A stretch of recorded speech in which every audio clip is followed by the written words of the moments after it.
Okay, let's talk about generative AI. You're hearing that phrase everywhere right now, but what does it actually mean? If you're looking for a super simple, clear explanation without all the technical stuff, you have come to the right place. We're going to break it all down. So, here's our game plan. We'll kick things off with a basic definition, see how it's different from the AI you probably already know, and then we'll dive into all the main types with real-world examples. After that, we'll talk about why it's such a big deal, and of course, how you can keep learning. All right, first things first. Before we jump into all the cool examples, we need to get the foundation right. So, what exactly is generative AI? When you boil it all down, generative AI is a special kind of artificial intelligence that soaks up a ton of information. We're talking text, pictures, sounds, and then uses all that learning to create something totally new. The big thing here is that it's not just analyzing information, it's actually making brand new stuff from scratch. So if you remember just one thing from this whole explainer, let it be this. It all comes down to one single word: create. Other types of AI might sort things or make predictions, but generative AI, well, it's a creator. And that whole idea of creating brings us to a really simple way to think about this.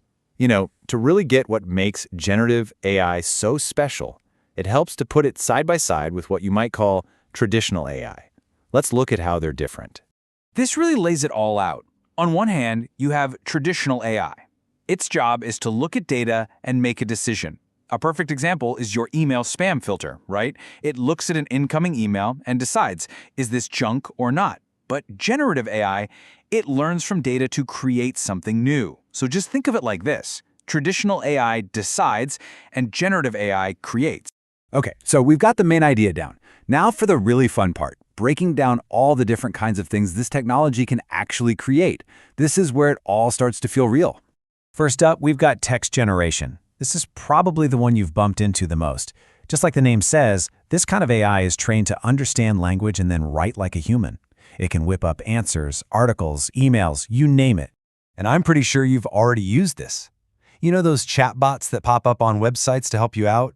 Or AI writing tools that suggest the next sentence for you? Yep, that's all text generation.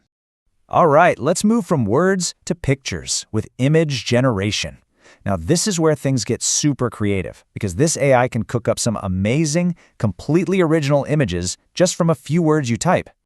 You've probably seen these wild images online, right? Where someone types a crazy sentence like, I don't know, an astronaut riding a horse on the moon in the style of Van Gogh, and boom, the AI just makes it.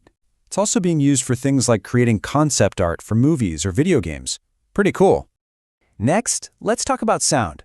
With audio generation, the AI is all about creating audio. This could be anything from a voice that sounds just like a real person to brand new music in any style you can think of.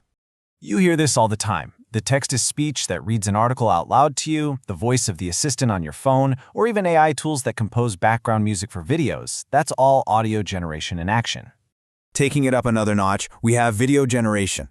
This type of AI can actually create moving pictures. We're talking short video clips, animations, and other dynamic stuff, often just from a text description or a single image.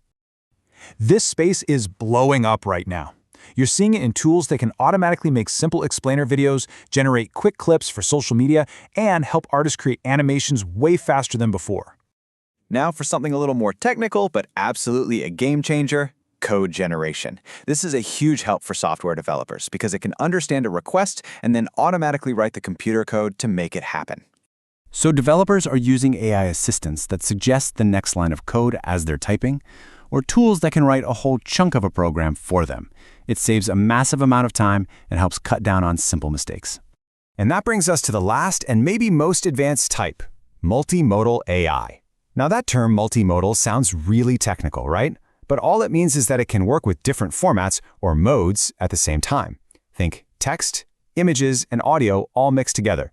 Here's a great way to think about it. Imagine you take a picture of the inside of your fridge and you ask an AI, what can I make for dinner with this?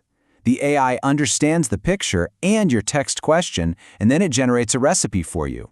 It's all about combining skills into one conversation. So, we've seen what generative AI is and all the different things it can do. But now let's ask the most important question. So what? Why is everyone talking about this? What's the actual impact? Well, the impact is huge. For one, it's like having a creative partner that helps you brainstorm. It also saves a ton of time by automating boring tasks, which lets us focus on more important stuff. And yeah, while some jobs will change, it's also creating totally new ones. It's really changing how we work with technology, from just using a tool to collaborating with one. I really hope things are starting to click for you now. If you're a beginner and you want to keep going, I know it can feel a little overwhelming, but it really doesn't have to be. Here's a simple way to think about it. So, how should you approach learning this? First, just focus on what it can create. You don't need to be a programmer to get it. Learn by playing around with the examples we talked about. There are a lot of free tools you can try. And seriously, don't be afraid of it. Just see it as a powerful new tool that's here to help. And that's why this is so important to understand. Generative AI is the foundation for the next big wave of tech, like AI agents. To keep this journey going, join me for our next explainer. We're going to look at exactly how AI understands our language using something called natural language processing. We're learning this all together, step by step. I'll see you then.